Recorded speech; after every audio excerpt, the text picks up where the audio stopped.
In this second video in our Mythbusting series on face coverings, we'll review current evidence supporting the use of face coverings to prevent transmission of the virus responsible for COVID-19 from yourself to others. In this area, evidence is rapidly developing, with government advice frequently responding to such advances. To gain access to most recent advice, please visit the UK government's guidance page via the link displayed at the bottom of this slide. It is important to first understand more about the types of clinical evidence available and how they rank in respect to each other, otherwise known as a clinical evidence pyramid. In terms of quality of evidence to answer a clinical question, preclinical research is generally considered to provide the lowest quality, consisting of test tube-based research, otherwise known as in vitro. Of clinical research, clinicians reporting individual cases or series of cases, or providing general expert opinion is considered of lowest quality, rising to case control studies, cohort studies, and randomized controlled trials.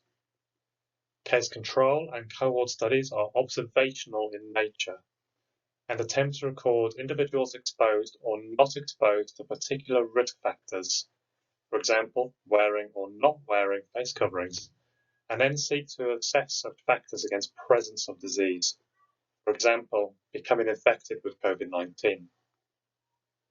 Randomized controlled trials seek to prospectively test the effectiveness of an intervention in preventing disease in a randomly selected group of study participants, compared against a group of participants not given the intervention.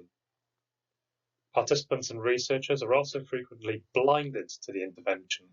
So, for example, in reaction to the ongoing COVID-19 vaccine trials, all participants might receive an injection, but only a proportion will receive the trialed COVID-19 vaccine, whereas the remainder will be provided with a vaccine for an existing respiratory disease or a placebo. Researchers and participants will then only know who's received which at the end of the trial. Given these careful safeguards, RCTs, randomized controlled trials, are considered to provide the highest individual study quality of evidence and the lowest risk of bias. Finally, systematic reviews at the top of the table or meta-analyses of such RCTs provide further rigor as they attempt to collate ideally many trials to address a particular issue and then form comparisons of their findings. The goal is to find out if there is a generalized consensus on a clinical question, increasing confidence that an intervention is widely effective across multiple populations.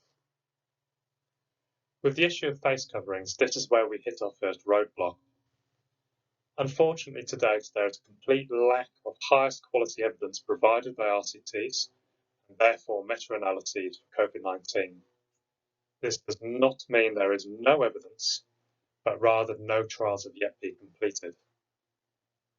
As such, we need to therefore rely on lower quality evidence to address the question of whether widespread use of face coverings is effective at reducing transmission of COVID-19. In the ideal world, such decisions would be delayed until highest quality evidence were available, but the urgency of the current situation does not afford us the time required to complete such studies. So what are the evidence we do have?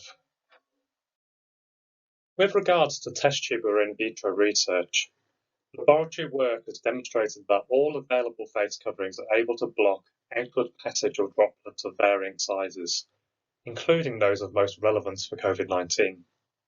However, while surgical masks and N95 respirators approach to achieve 100% blockage for sub-micron droplets and larger, cloth masks were associated with only a 50% blockage.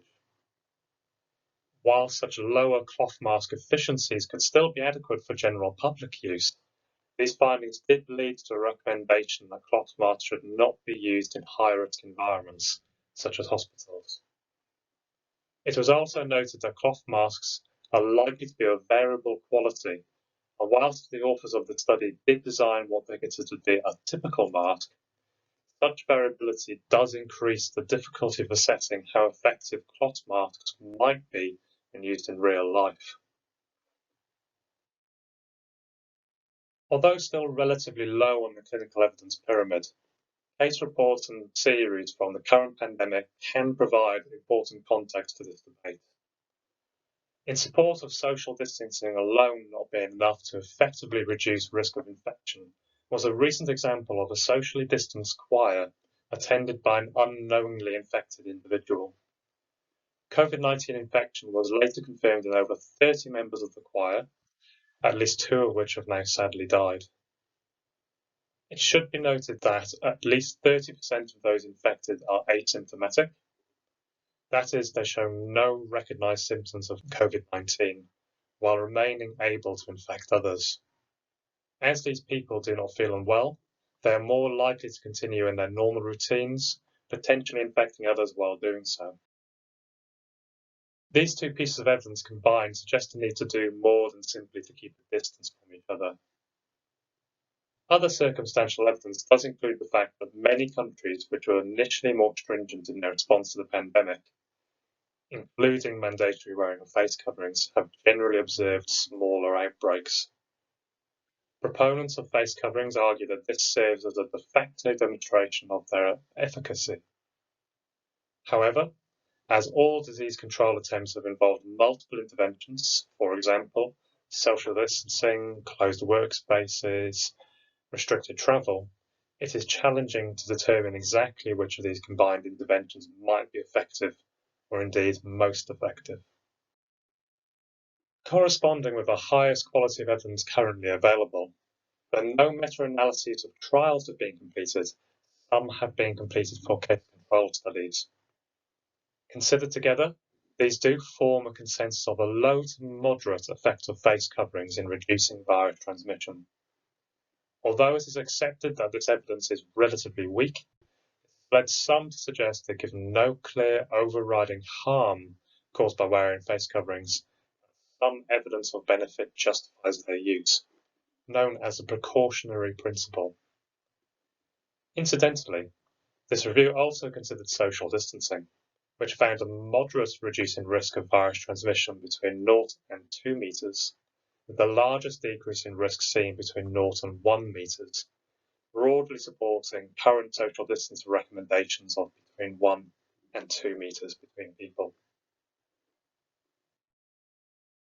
Although difficult to classify within the clinical evidence pyramid, Eikenberry and others have used current available evidence to try to predict what might happen if face coverings were deployed across whole populations.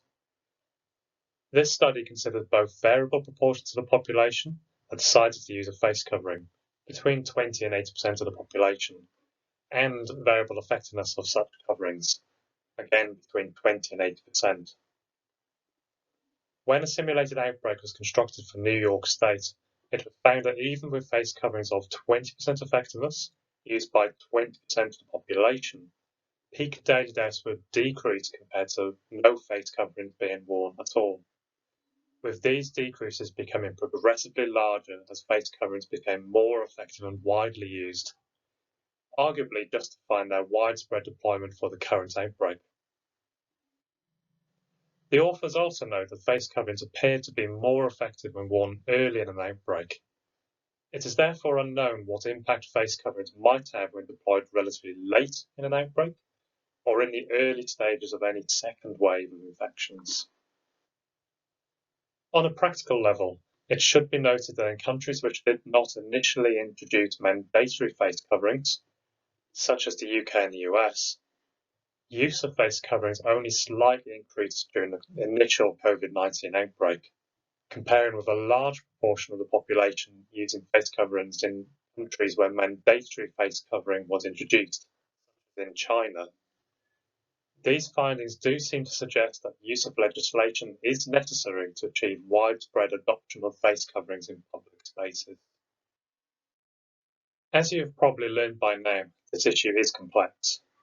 Whilst the evidence presented so far does lead me to cautiously support the use of face coverings, I would like to leave you with some final considerations. Firstly, there has been much discussion about face coverings being used incorrectly and increased face touching whilst wearing a face covering decreasing the efficacy of these items. I'm sure I'm not alone in having noticed face coverings only being worn over the mouth, leaving the nose exposed, for example. However, I feel care needs to be taken over confusing lack of current public knowledge on how to correctly use face coverings with a permanent inability to correctly use face coverings. I suggest that rather than abandonment, education on correct use appears to be the clear path to take in this case. With regards to face touching, interestingly, a small observational video study conducted early in the pandemic suggested that in outdoor public areas, those wearing face coverings touch their face less frequently than those not wearing coverings. This does seem to contradict public perception and is deserving of a larger study, also including people in enclosed spaces. Some concern has been raised about communication issues when wearing face coverings, particularly amongst those who depend on lip reading. This is a valid concern, and I support recent attempts to explore mitigating these issues through use of, for example, a clear panel within the face covering. This might also extend to groups of people who are, for medical reasons, unable to wear face coverings, and I'm aware of signage increasingly being used for individuals to be able to say whilst they support face coverings, they are not able to wear them for whatever reason. I've also already mentioned this earlier, but I would like to say again that there is no clear single winning choice of face covering, and preference is likely to vary by individual. However, regardless of which face covering you choose, it should be remembered that they are not a replacement for social distancing. Several studies are in agreement that a package of interventions, including face coverings and social distancing, is likely to be most effective at reducing risk of virus transmission, rather than single intervention alone. Finally, although current evidence does tend to support face covering use, it is still acknowledged that the evidence base is relatively poor. However, there are a number of high-level evidence studies currently in progress that hopefully will provide more definitive answers on this. Thank you for listening to the second video in our series Mythbusting Face Coverings. I would suggest for up-to-date guidance on the issue of face coverings that you click the following link below provided by the UK government. Our next video will be looking at how to use face coverings. Thank you.